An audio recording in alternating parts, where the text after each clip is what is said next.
Bab 4466. Identitas bayangan merah darah. Namun saat ini, dengan kematian Hengki Li, kematian kepala suku Li, akhir dari hal tersebut sama sekali tidak berubah. Apakah segala sesuatu yang terjadi sebelumnya benar-benar adalah kebetulan?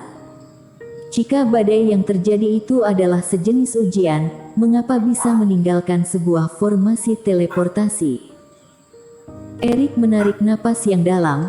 Dia merasa seperti ada sepasang tangan tidak berwujud yang mengendalikan semua ini di belakang, yang memaksa dirinya untuk mencapai hasil ramalan. Apakah itu karena pergerakan langit tidak puas dengan penghindarannya yang terus-menerus? Atau karena dia melawan pergerakan langit dan bumi dengan keberadaannya yang kecil sama artinya dengan tidak sadar diri? Apa yang akan terjadi jika aku tidak pergi ke Pulau Bunga Persik? Jika aku mati, apakah gambaran pada cermin Bagua akan muncul kembali? Erik sedang dalam suasana hati yang rumit dan ia meraba piringan formasi itu.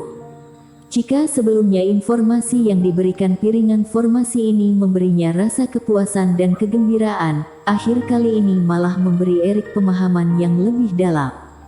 Dia seolah-olah bisa meramal segala sesuatu, bahkan mencari kesempatan dan keuntungan dari hal tersebut, namun ia tetap tidak bisa menghentikan semuanya yang terjadi. Perasaan seperti ini membuatnya sangat tidak berdaya. Jika dia melihat cermin Bagua itu beberapa kali lagi, apakah dia akan berhenti melawan dan mengikuti petunjuk cermin Bagua, sehingga menjadi seperti mayat berjalan? Sama seperti Kredenstian, semua kekuasaan dan kedudukan dari Sekte Sage yang ia dirikan berasal dari cermin Bagua. Jika tidak ada benda tersebut, dia akan langsung kehilangan semuanya. Cermin Bagua, benda berharga seperti apakah itu? Tentu saja, yang mengganggu Erik tidak hanya akhir kali ini. Dan juga sosok di atas platform itu, apa hubungannya dengan Toby? Sebuah sosok merah yang kabur melintas di benak Erik dan ia seketika merasa gelisah. Sosok ini tampak familiar. Saat zombie menghalangi dirinya, dia diam-diam mengeluarkan lebah jiwa hijau. Tujuan awalnya adalah Erik ingin mengetahui alasan mengapa Toby menghalanginya dan apa yang sedang ia lakukan di Pulau Emas. Alhasil, meskipun lebah jiwa hijau tersebut merasakan bahaya dan tidak berani mendekat, sehingga tidak tahu bahwa Toby telah memisahkan platform puncak gunung, lebah tersebut tidak sengaja menangkap sebuah sosok merah darah yang kabur. Itu bukanlah zombie, tetapi pembantu Toby. Selain itu, seluruh tubuhnya berwarna merah darah dan sangat aneh. Ditambah dengan jawaban yang didapatkan Erik dari tetua kota F sebelumnya, seseorang segera melintas di benaknya. Dia sangat mirip dengan orang yang terperangkap di bawah laut itu. Iblis langit berwarna merah darah yang diikat dengan rantai di bawah laut itu memberi kesan yang sangat dalam kepada Erik. Bahkan iblis langit bermata tiga yang tidak takut akan segala hal juga pernah memperingati Erik untuk jangan mengganggu sosok tersebut. Kekuatan dan rencana iblis langit bukanlah sesuatu hal yang bisa dibandingkan oleh setan bumi. Oleh karena itu, Erik selalu mewaspadai sosok tersebut dan mengurangi kontak dengannya. Namun, jika ingin bertemu dengan iblis langit juga bukanlah hal yang sulit. Dia bisa bertemu dengan iblis langit ini jika menyelam ke dasar laut, begitu juga dengan orang lain yang memasuki tempat ini. Kultivator lain mungkin tidak berani mengambil risiko menembus wilayah laut dengan tekanan kuat itu, tetapi Toby Kiyu pasti berani. Jika Toby benar-benar mengeluarkan iblis langit itu, semuanya akan masih akal. Meskipun kekuatan suci Toby sangat kuat dan kekuatannya banyak meningkat, jika dia bisa tiba-tiba menjadi master formasi dalam waktu satu malam, bahkan memecahkan formasi Dewa Bintang, itu benar-benar mustahil. Namun, kemungkinan ini bisa terjadi jika ia meminjam bantuan kekuatan iblis langit. Lebih baik mencoba. Semakin memikirkannya, dia semakin merasa bahwa hal itu mungkin terjadi. Erik kemudian melambaikan tangan dan seuntai aura bergerak di depannya. Itu adalah reiki asing yang dikumpulkan Erik di puncak pedang sebelumnya. Tempat di mana kultivator berada selalu ada beberapa jejak aura yang tersisa. Terkhusus karena Toby memecahkan formasi puncak gunung, merebut kompas dan platform, hal itu akan meninggalkan fluktuasi reiki yang lebih banyak. Namun, semua itu segera menghilang dari dunia seiring dengan berjalannya waktu. Erik juga secara khusus menyimpan seuntai aura tersebut.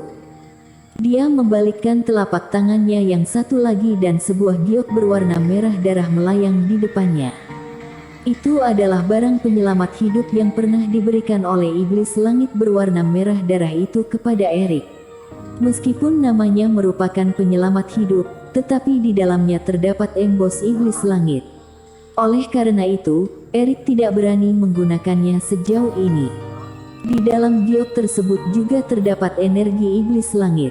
Jika dihancurkan, dia akan memiliki sekali kesempatan untuk membandingkan, hanya sekali kesempatan. Jika dua aura tersebut konsisten, dugaannya akan terbukti benar, yaitu Toby benar-benar membebaskan makhluk yang mengerikan itu, atau bekerja sama dengan iblis langit merah darah. Brak! Erik menghancurkan giok tersebut tanpa ragu-ragu dan dua aura itu segera menyatu. Dugaanku benar, itu dia. Orang yang bernama Erik itu sepertinya menyadari sesuatu. Di udara, sebuah platform giok sedang terbang dengan cepat seperti kapal spiritual dan terus-menerus melintasi lautan serta pulau. Evan Hu yang sedang duduk bersila di platform itu tiba-tiba berbicara. Apa? Mata Toby bergerak sedikit. Dia sepertinya sudah menebak bahwa kita bekerja sama, ujar Evan sambil tersenyum. Cukup menarik. Aku hanya menempatkan seuntai pikiran ilahi padamu dan tersembunyi dengan sangat dalam, yang tidak pernah bertindak dan selalu jaga jarak dari semua orang, tetapi dia bahkan bisa menebak hal tersebut.